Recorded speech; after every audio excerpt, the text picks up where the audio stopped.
to Brooklyn for Peace.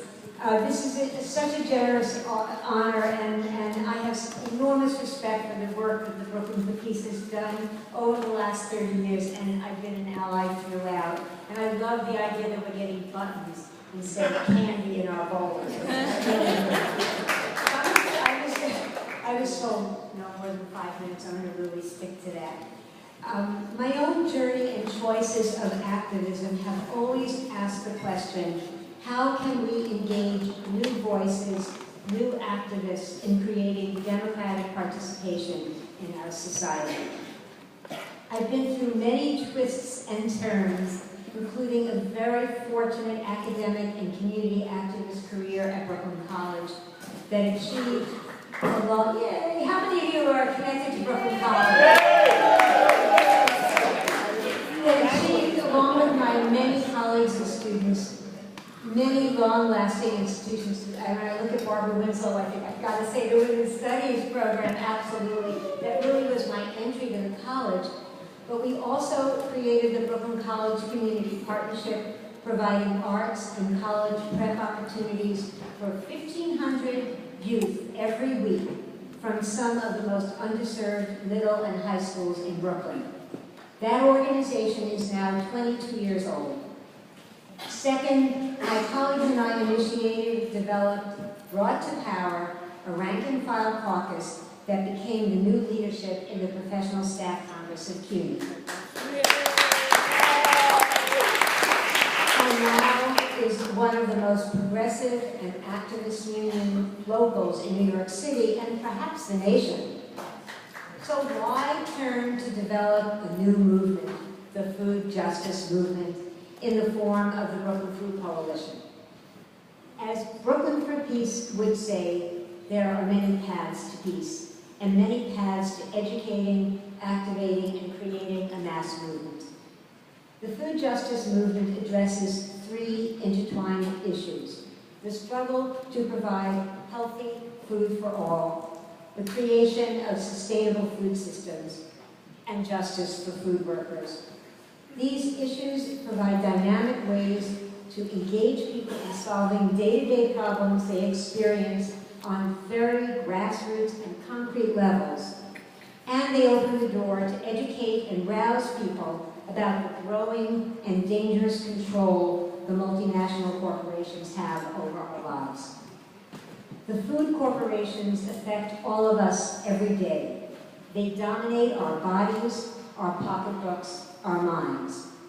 With billions of dollars in advertising, they train our children to become their lobbyists. Parents, teachers, faith leaders, health professionals, all see the results every day.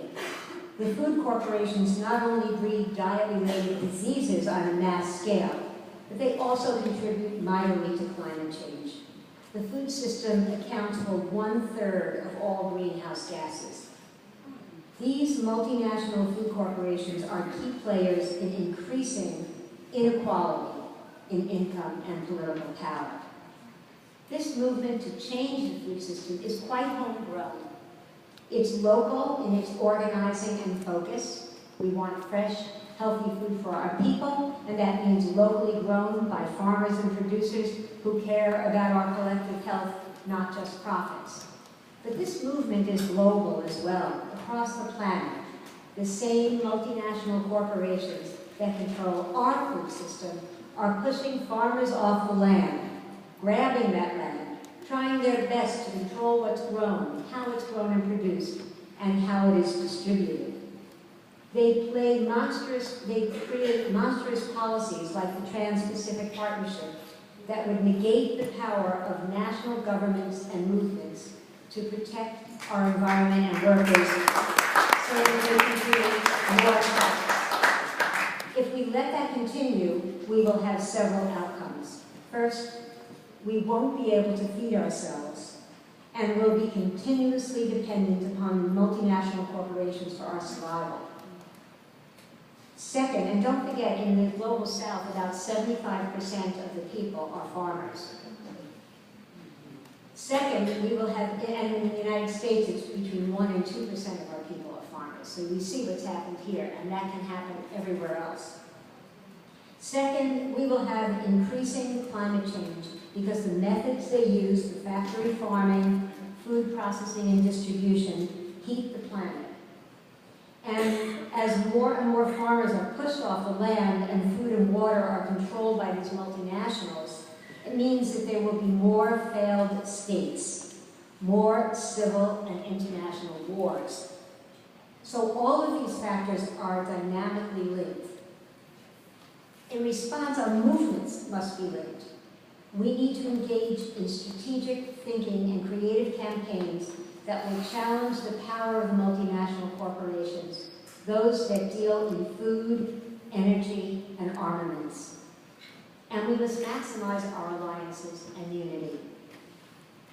The Brooklyn Food Coalition empowers communities through grassroots organizing, supporting parents' efforts to improve school food, advocating for city policies that advance local and healthy agriculture and food processing, supporting food workers in their struggles for dignity, safety, and living wages.